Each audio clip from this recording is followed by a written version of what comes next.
मित्रों, आंख मूंद कर कभी भी किसी पर भरोसा नहीं करना चाहिए, चाहे अपने हो या पराए। क्योंकि कभी कभी हम किसी पर बहुत ज्यादा भरोसा कर लेते हैं और वह व्यक्ति आपके पीठ के पीछे विश्वासघात करता है। मित्रों, आज हम एक ऐसी कहानी के माध्यम से आपको बताऊंगा कि हमें जरूरत से ज्यादा किसी पर भरोसा नहीं करना चाहिए। मित्र बंधु, अगर अभी तक आपने चैनल सब्सक्राइब नहीं किया है तो चैनल को जरूर सब्सक्राइब कर लीजिए।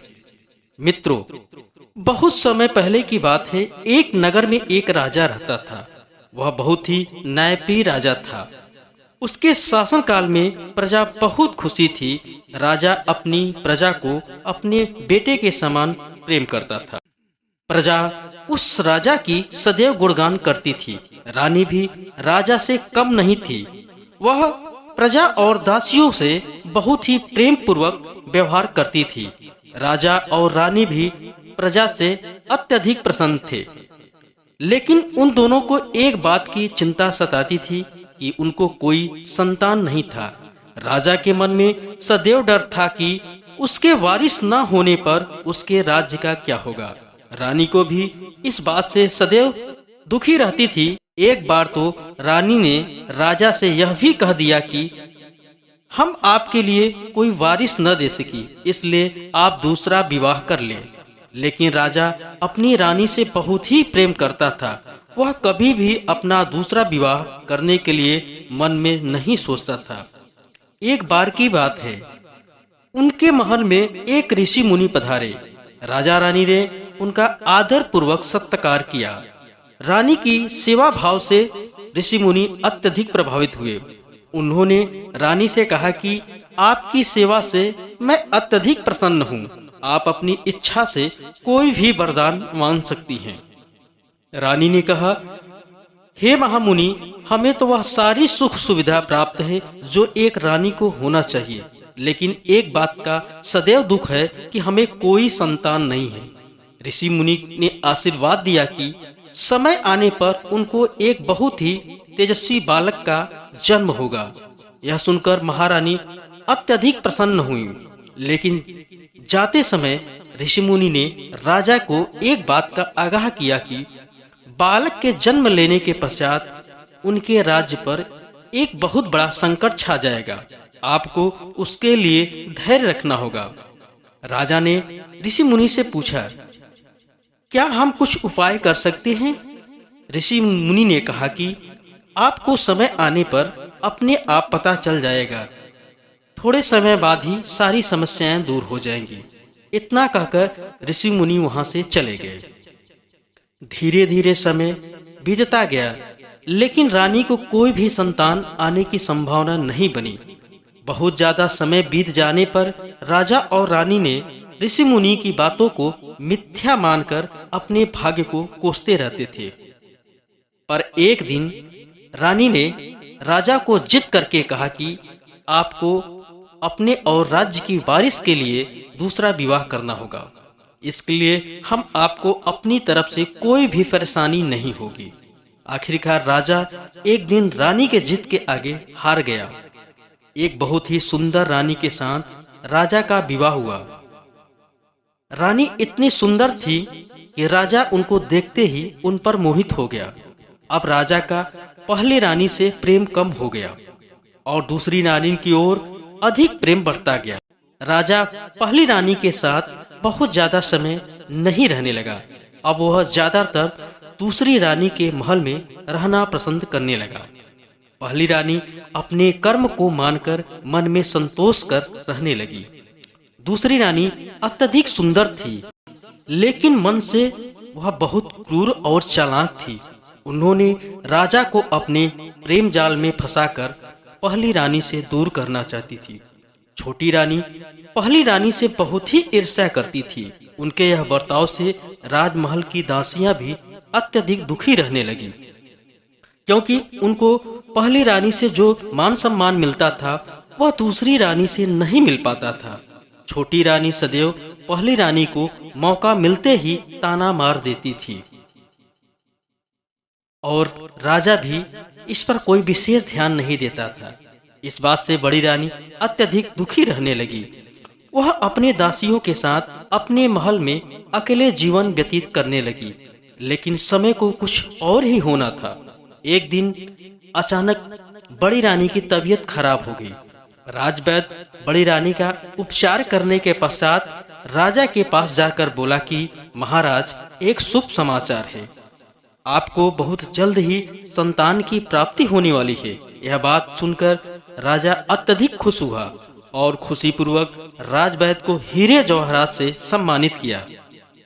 राजा बड़ी रानी के पास जाकर उनका हाल समाचार पूछने लगा। राजवैद्य द्वारा बताई गई सारी बातें उनको बताई। रानी भी अत्यधिक खुशी हुई। लेकिन यह बात छोटी रानी को पता चला तो वह ईर्ष्या के मारे जल उठी। उन्होंने इस बात का डर सताने लगा कि राजा का उनके प्रति प्रेम कम हो जाएगा। इसी कारण उन्होंने मन ही मन एक खतरनाक फैसला लिया और बड़ी रानी को जान से मारने के बारे में सोचने लगी और बड़े ही सातिर भावनाओं के साथ बड़ी रानी से माफी मांग करके उनके नजदीक जाने का प्रयास करने लगी। वह सदैव बड़ी रानी को जान से मारने का मौका तलाशती रहती थी। लेकिन बड़ी रानी की दासी को छोटी रानी पर सदैव संदेह बना रहता था। राजा का भी आदेश था कि बड़ी रानी को कभी भी अकेला न छोड़ा जाए जब तक वह पूर्ण रूप से स्वस्थ न हो जाए। धीरे धीरे समय व्यतीत होता गया। अब वह समय आ गया जब रानी को संतान होने वाली थी। बड़ी रानी की अचानक तबीयत बिगड़ने लगी। दासी घबराकर यह सूचना राजा को देने चली गई और इस समय छोटी रानी ने मौका देखकर राजवैद्य द्वारा दी गई दवा में जहर मिला दिया। राजा को जब रानी की तबीयत खराब होने की सूचना मिलते ही महाराज राजवैद्य के साथ तुरंत वहां उपस्थित हो गए। राजवैद्य पहुंचते ही दवा पिलाने की बात कही जो उन्होंने पहले से ही दे रखी थी। दासी के दवा पिलाते ही रानी की हालत और बिगड़ने लगी। राजवैद्य के तमाम कोशिशों के बाद भी रानी की तबीयत में सुधार नहीं आया। बड़ी रानी ने दासी को बुलाकर कहा कि अब लगता है मैं नहीं बच पाऊंगी, लेकिन तुम्हें एक वचन देना होगा। मेरे ना रहने पर हमारे बच्चे का ख्याल तुम्हें रखना होगा, क्योंकि हमें तनिक भी छोटी रानी पर विश्वास नहीं है। तुम्हें हम आज तक दासी नहीं, एक बहन के समान माना है। यह दायित्व तुम्हें किसी भी हाल में पूरा करना होगा और हमारे संतान की जीवन या मृत्यु तुम्हारे हाथ में है। दासी ने कहा, महारानी आपको कुछ नहीं होगा, लेकिन मैं आपको वचन देती हूँ कि मेरे जीवित रहते आपके पुत्र को कुछ भी नहीं होगा।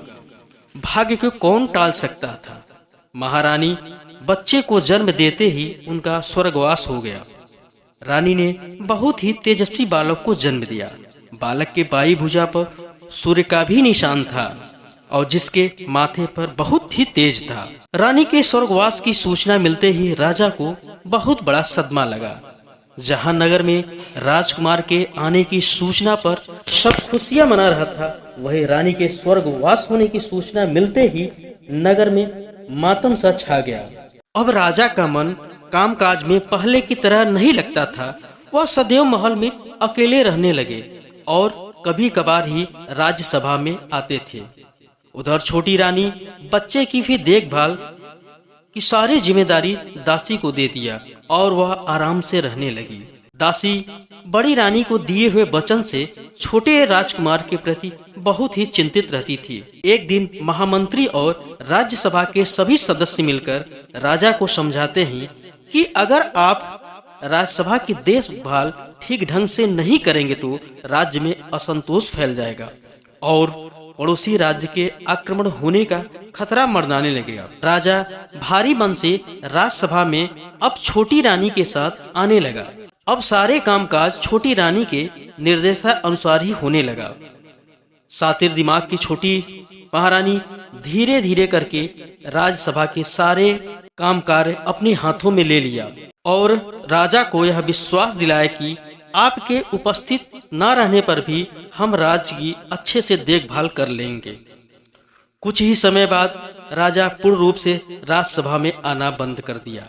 वह केवल महल में ही रहने लगा। एक दिन छोटी रानी ने सोचा कि क्यों न हम पूरे राज्य की सत्ता को अपने हाथों में ले लिया जाए। मैं खूबसूरत और नौजवान भी हूँ।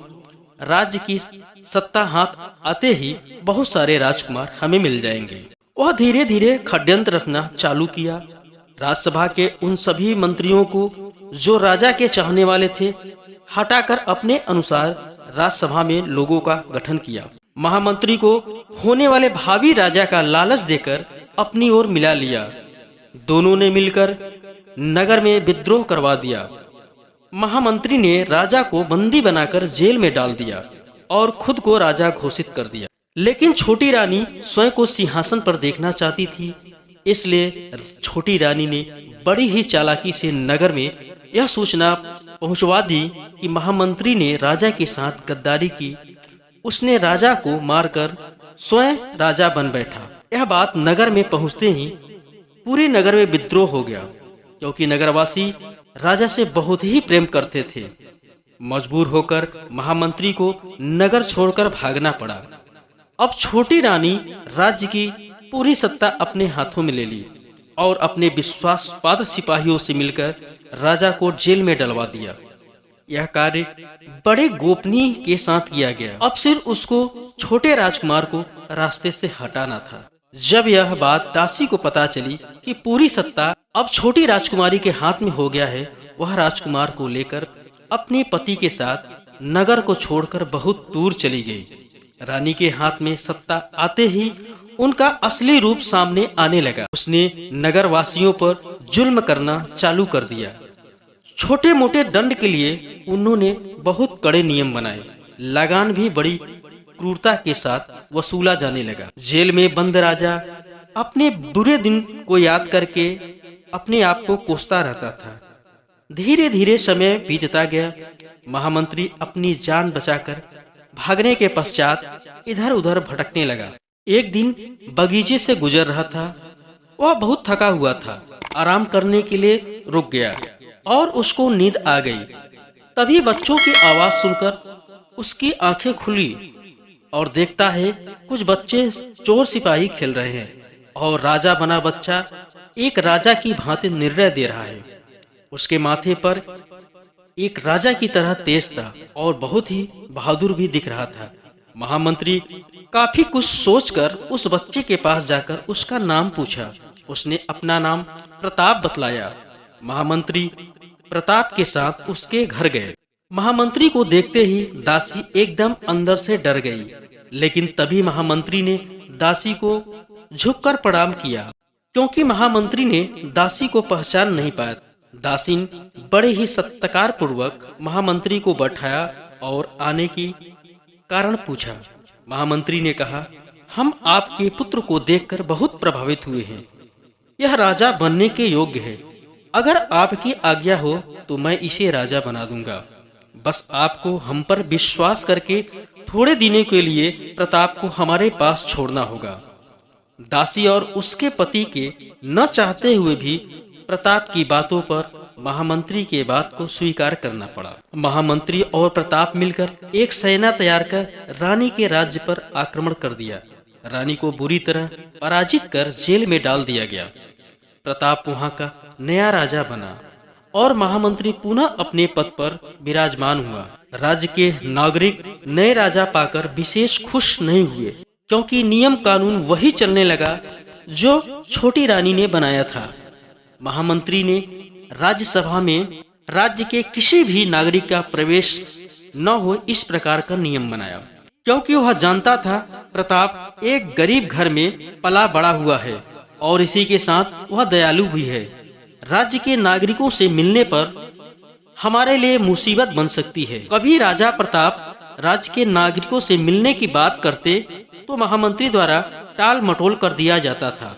इस बात को लेकर राजा प्रताप को संदेह होने लगा। उधर दासी प्रताप के राजा बनने की बात सुनकर वह अपने पति के साथ राज्य में फिर वापस आ गई। आने पर पता चला कि नगरवासी नए राजा से खुश नहीं है। यह सुनकर उसको बड़ा दुख हुआ। वह प्रताप से मिलने का प्रयास करने लगी, लेकिन असफल रही। अचानक एक दिन राजा प्रताप ने महामंत्री से कहा, हमें नगर को देखना है। महामंत्री इस बार उनकी बातों को टाल न सका। उसने सेना के साथ सिपाहियों को आदेश दिया कि राजा को नगर भ्रमण करते समय किसी भी नागरिकों से मिलने न दिया जाए। राजा प्रताप नगर भ्रमण करते समय उसी रास्ते की ओर से निकल रहे थे जिस पर उनकी माँ दासी रहती थी। दासी ने देखा कि सेना के बीच में राजा प्रताप जा रहे हैं। दासी ने बड़े जोर से महाराज महाराज करके आवाज लगाई। प्रताप उस ओर ध्यान नहीं दिया। दासी बड़ी हिम्मत करके सेना के बीच में जाकर महाराज को चिल्लाते हुए दौड़ने लगी। तभी राजा प्रताप की नजर उन पर पड़ गई। उन्होंने सिपाहियों को आदेश दिया उसे मेरे पास लाया जाए। सिपाही जब दासी को राजा प्रताप के पास ले गए, राजा प्रताप अपनी मादासी को देखते ही सन्न रह गए। उन्होंने कुछ नहीं बोला। यह देखकर दासी ने तुरंत ही बोला, महाराज, मैं आपसे कुछ विनती करना चाहता हूँ। राजा प्रताप ने कहा, ठीक है, बताओ क्या बात है। दासी ने तुरंत वह सारी बात बतलाई कि जो नागरिकों के ऊपर अत्याचार हो रहा था। यह बात सुनकर राजा प्रताप बहुत ही क्रोधित हुए। राजा प्रताप ने नागरिकों के सभी परेशानियों को सुना।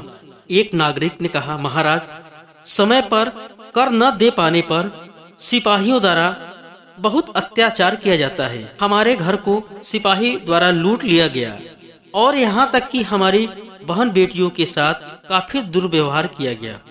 राजा प्रताप ने कहा, आप लोग निश्चिंत रहे, आपके साथ न्याय होगा। यह बात सुनकर सारी प्रजा राजा की जय जयकार करने लगी। राजा प्रताप ने सभी लोगों को शांत करते हुए आश्वासन दिया कि आप लोगों के साथ जो दुर्व्यवहार किया गया है उसके लिए कठोर दंड दिया जाएगा। इतना कहकर राजा प्रताप अपनी महल की ओर चला गया। परंतु उसे रात में नींद नहीं आ रही है। वह अपनी माँ के बारे में बार बार सोच रहा था। नींद न लगने के कारण वह चुपचाप भेष बदलकर अपनी माँ से मिलने के लिए चल दिया। राजा प्रताप को देखकर दासी बहुत ही प्रसन्न हुई और दुखी मन से कहा कि बेटा, मेरे परवरिश में क्या कमी थी जो उसकी सजा तुम प्रजा को दे रहे हो। राजा प्रताप ने दासी के पैरों में गिरकर माफी मांगते हुए कहा, माँ, तुम महल में चलो, मैं सारी बातें बताऊंगा। दासी ने कहा, बेटा, महल में उसी दिन चलूंगी जिस दिन तुम हमारे महाराज की तरह राजा बन जाओगे और जिसके कारण मैं इतने समय तक अपने घर से दूर रही। इतना कहने के पश्चात महामंत्री और रानी की सारी बातें बताई, लेकिन उसने यह नहीं बताया कि तुम ही महाराज के पुत्र हो। सारी बातें सुनकर राजा प्रताप चुपचाप महल में चला गया और अगले दिन राजसभा में नगरवासियों पर हुए अत्याचार के बारे में उन सिपाहियों से पूछने लगा। सिपाही ने हाथ जोड़कर कहा, महाराज, हम तो नौकर हैं। महामंत्री का आदेश था कि किसी भी तरह से कर को वसूला जाए। यह सुनकर राजा प्रताप बहुत ही क्रोधित हो गया। उसने तुरंत आदेश दिया कि महामंत्री को काल कोठरी में डाल दिया जाए। राजा प्रताप को छोटी महारानी और महाराज के बारे में जानना था। राजा प्रताप ने जेल में बंद छोटी महारानी से मिलकर महाराज के बारे में पूछा। छोटी महारानी ने कहा कि महाराज की मृत्यु हो गई है। परंतु राजा प्रताप ने कहा कि महारानी जी, अगर राजा की मृत्यु हो गई वह केवल आप जानती है और राज्य के किसी भी नागरिक या पड़ोसी राज्य को भी नहीं पता कि राजा की मृत्यु हुई है या नहीं। अगर आप सत्य बता देती हो तो आपको सजा से मुक्ति मिल जाएगी। यह बात सुनकर छोटी महारानी ने वह सारी बातें बताई कि राजा किस काल कोठरी में बंद है। यह बात जानने के पश्चात राजा प्रताप ने तुरंत महाराज को काल कोठरी से आजाद कराकर राज्य सौंप दिया और कहा, महाराज, महामंत्री और महारानी अपने किए हुए कर्मों की सजा भुगत रहे हैं। छोटी महारानी के नाम सुनते ही महाराज को उनका बेटा याद आया। उनको अपने बेटे के बारे में जानना था, वह किस हाल में है। अगले ही दिन महाराज ने अपने पुत्र के बारे में जानने के लिए छोटी महारानी को राजसभा में लाने का आदेश दिया। रानी को राजसभा में लाया गया। रानी जंजीरों में जकड़ी हुई एक अपराधी की भांति राज्यसभा के बीचों बीच खड़ी थी। महाराज ने कहा, आपके किए हुए अपराध का क्या दंड देना चाहिए महारानी? तो महारानी ने कहा कि मैं आपकी धर्म पत्नी हूँ, इस नाते हमें जीवन दान दीजिए। फिर महाराज बोला कि यह बात तो सत्य है कि आप हमारी धर्म पत्नी हैं। यही हमारा सबसे बड़ा दुर्भाग्य है कि हमने जीवन में सबसे बड़ी भूल की जो आपसे विवाह किया, और उससे भी बड़ी भूल कर दी कि आप पर आंख मूंद कर विश्वास किया और आपने विश्वासघात किया। कहते हैं कि लालच मनुष्य को बड़े से बड़ा अपराध करवा देते हैं, और घर की स्त्री घर को स्वर्ग या नरक बना सकती है। हमारे ऊपर किए गए अपराध को तो हम क्षमा कर सकते हैं, लेकिन नगरवासियों के ऊपर आपके द्वारा किया गया अत्याचार को हम क्षमा नहीं कर सकते। उसके लिए आपको नगरवासियों से ही क्षमा मांगनी होगी। आपके विश्वासघात से मैं इतनी यातनाओं के साथ जेल में रहना पड़ा, और हमारे पुत्र का भी नहीं पता है कि अब वह कहाँ और कैसे है। महारानी ने कहा कि मैं आपके पुत्र के बारे में ज्यादा कुछ नहीं जानती, लेकिन इतना जरूर बता सकती हूँ कि एक दिन अचानक महल से आपका पुत्र गायब हो गया था। आप मुझ पर विश्वास करिए, मैं आपके पुत्र की हत्या नहीं करवाई। महाराज ने कहा, तो ठीक है, कल आपको नगरवासियों से क्षमा मांगनी होगी। अगले दिन नगरवासियों के बीच राज दरबार लगाया। रानी सभी नगरवासियों से अपनी जान बचाने के लिए क्षमा याचना की, लेकिन एक व्यक्ति भी उसको क्षमा करने के लिए आगे नहीं बढ़ा। तब महाराज ने कहा, महारानी जी, आपके किए हुए अपराध के लिए आपको मृत्यु दंड दिया जाता है। यह सुनते ही महारानी फूट फूट कर रोने लगी और महाराज के आगे जाकर जीवन दान मांगने लगी। यह सब देखकर प्रताप से रहा नहीं गया, क्योंकि वह एक बहुत ही दयालु इंसान था। उसने महाराज से कहा कि आप इनको जीवन दान दीजिए, इनको अपने किए की सजा मिल चुकी है। महाराज ने बोला, इनको हम क्षमा नहीं कर सकते, इन्होंने नगरवासियों के साथ बहुत बड़ा अपराध किया है, इसके लिए मृत्यु दंड ही उचित है। और अपनी आकांक्षाओं को पूरा करने के लिए एक मासूम बालक की हत्या करवा दी। तभी भीड़ से एक आवाज आई कि महाराज, आपका पुत्र जीवित है। इस बात को सुनकर महाराज और पूरे नगरवासी उसी दिशा की ओर देखने लगे जिधर से आवाज आई थी। तभी भीड़ में से दासी निकलकर महाराज के सामने आती है और बोलती है, महाराज, आपका पुत्र जीवित भी है और सुरक्षित है। महाराज दासी को देखते ही पहचान गए। महाराज दासी से बोला कि कहाँ है हमारा पुत्र, हम उसे तुरंत देखना चाहते हैं। दासी ने बोला, महाराज, आपका पुत्र आपके सामने ही है, जिसे आप आज तक प्रताप समझ रहे हैं, वही आपका पुत्र राजकुमार सूर्य प्रताप सिंह है। महाराज को विश्वास नहीं हुआ कि यह हमारा पुत्र सूर्य प्रताप सिंह है। दासी ने प्रमाण के लिए सूर्य प्रताप की भुजा पर सूर्य का निशान दिखलाया। निशान को देखते ही महाराज तुरंत ही पहचान गए, यही हमारा पुत्र सूर्य प्रताप सिंह है। महाराज की जय, राजकुमार की जय, जैसे पूरा नगर गूंज उठा। महाराज इस खुशी में छोटी महारानी को जीवन दान दे दिया और आदेश दिया कि आप नगर छोड़कर कहीं दूर चली जाए और फिर वापस नहीं आएगा। मित्रों, उम्मीद करता हूँ आपको यह कहानी जरूर पसंद आई होगी। आप अपना कीमती राय कमेंट बॉक्स में भी जरूर दीजिएगा। मिलते हैं नेक्स्ट वीडियो में एक ऐसी ही ज्ञानवर्धक वीडियो के साथ, और चैनल पर नए हो तो लाइक और सब्सक्राइब जरूर कर लेना। राधे कृष्ण।